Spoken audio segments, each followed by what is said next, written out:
gore rino hakudyiwe rinopisa. Muri yeZimbabwe ndadzoka ndine nyaya yandikusangana nayo panapa kunzi VP Chiwenga's to investigate Mnangagwa over suspected murder of top military generals.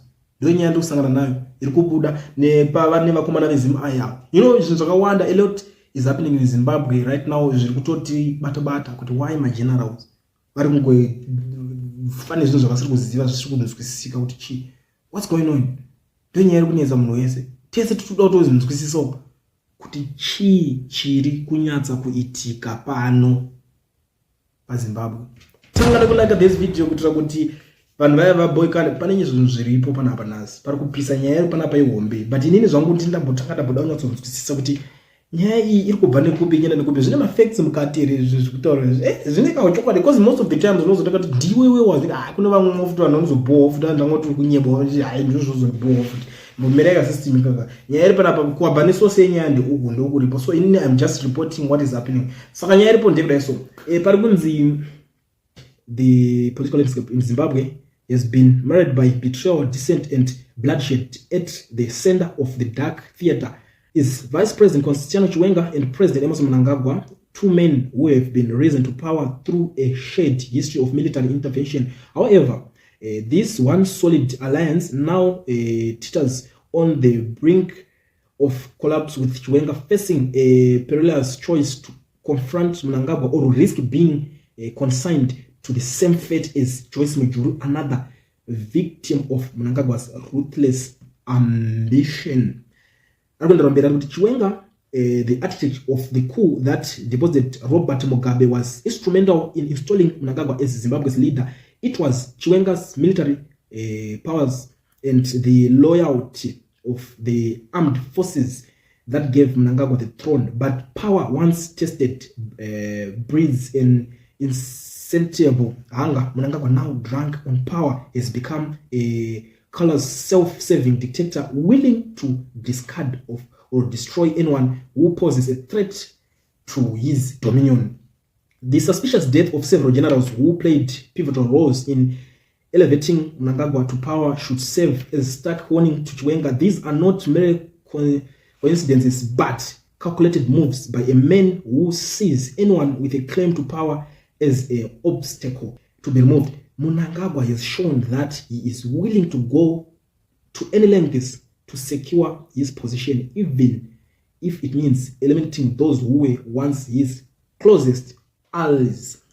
In this context, Chiwenga's current approach, marked by silence and caution, appears dangerously naive. Mnangagwa is not a leader who respects diplomats or subtly. He is a man who thrives on fear and force. To continue this soft approach is to play directly into Mnangagwa's hands, allowing him to tighten his grip on power while systematically dismantling any opposition. The time has come for Chiwenga to confront Mnangagwa head-on. The vice president must recognize that Mnangagwa is not a immortal ruler, nor is he a divine figure beyond reproach. He is a human who has time and again demonstrated his willingness to crush those who oppose his family ambition. Allowing Mnangagwa to continue unchecked is not only dangerous for Chiwenga but for Zimbabwe as a whole. In a country where power is often maintained through violence and intimidation, meeting evil with evil may be the only language Mnangagwa understands. Chiwenga must draw on the courage of his ancestors who did not stand idly by the face of oppression. It is time for him to stand up to his abusive and ungrateful dictator and show Mnangagwa that his actions have consequences. Remaining quiet is not diplomacy, it is surrender. Chiwenga must remember that silence in the face of tyranny is complicit. If he continues to shy away from confrontations, he will not only lose his political standing, but also his legacy. The people of Zimbabwe deserve better than a leader who allows himself to be pushed aside by a dictator masquerading as president. Mnangagwa may be powerful, but he is not invincible. Chiwenga is the opportunity and the responsibility to challenge this evil before it consumes the entire nation. The stakes could not be higher and the cost of inaction is too great to be. Ndo mashoko atukusana nawo panapa ari kubuda nekuzimu newspaper iro rinowanika online vachitaura about this war story, vataura kuti yabvone kuna hanzi Kerina Mujati and stuff vachingosanganisa nyaya dzacho vakabatanza nyaya dzese dziri kuitika panapa. So pari kunzi zvichiita ndo the only way inogona kushanda kuti akwanise kuti anoconfronta anotaura namakuru vanhu vake kuti please what's going on, chichiri kuitika, because this guy pari kunzi hana mess andukatoona kuti turi tomuchallenge anotokona you are a stumbling block. So but ndichaura kukura musoro ichi zvinozoitika kwauri the rest is history. Ende vanhu mese munenge muchiziva zvinenge zvichiitika because vanhu vakawanda vari kutovhunduka ningadzimwa ningadai. So ndo nyaya dzinenge zichiitika paZimbabwe. Dzimwe dzacho hazizi kunyeba but ndo nyaya iri kutaurika because akwanisa kunoita kumuconfront. But ndikuzoona maZimbabweans vakawanda vari kuti aiwa apa hapana pandaona party is going to it. Sounds like Munyori wish. I thought the story is deep rooted. Of course Munyori ari kushuira, Munyori ari kuwisha. But anyway, I have no choice than to report as it is. Ngoni ngopfura nepo mumwe ari kuti no to investigate munhu mukati kupera vese nemwana wake. Okay, simbari kuzobisa mukati. I don't know kana richishanda. Mwari kuti sounds more like agenda setting, very unreliable as a source of news. Mwari kuti most of those who are dying, their cause of death is likely command Chinese COVID-19 vaccination exercise, after effects of which he was the enforcer. The after effects are causing havoc amongst our people.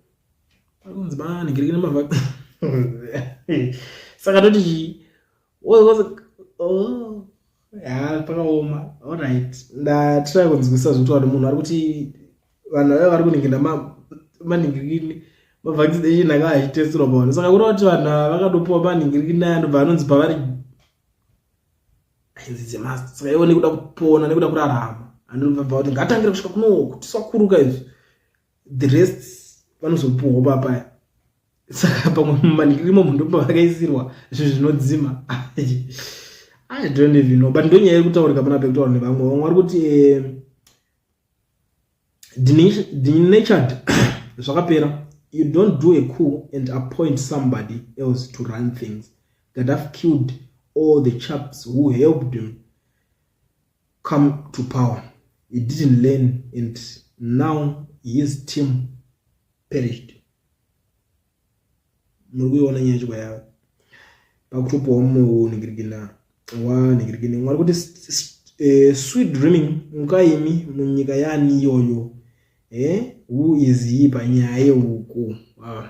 Ndo nyaya dziripo. Saka ndangoti tidarike nepanapa musazoti vanhu vakudza izvo zvekutaurika. Nditi most of these stories dzimwe dzacho dzinenge dziri rumor, like I always say, dzimwe dzacho ndati dzinenge dziri rumor, but the most important thing kuti tionesane source yekunenge kwabva nenyaya, so that imimi pane zvese zvamunenge muchiita munenge muchizoziva kuti nyaya iyi kai hasi kulinda ngaega ngachiningira kulinda ngopfurawo nepo achitongotiudza kuti ndo nyaya dzekutaurika sezvo ndiri munhu makuhwa kana ndiri munhu 1 gig kaitienda kuti zvinhu zvifambe zvichitike. So kunowatanga kusvika pana pa first time yapo panonzi pakuliant. It's very important to subscribe, but oba walike this video, but ndoda kuti zivewo tisatadarikira kuenda mberi kuti nyaya iyi iri kutaurwa iyi uri kuiona sei.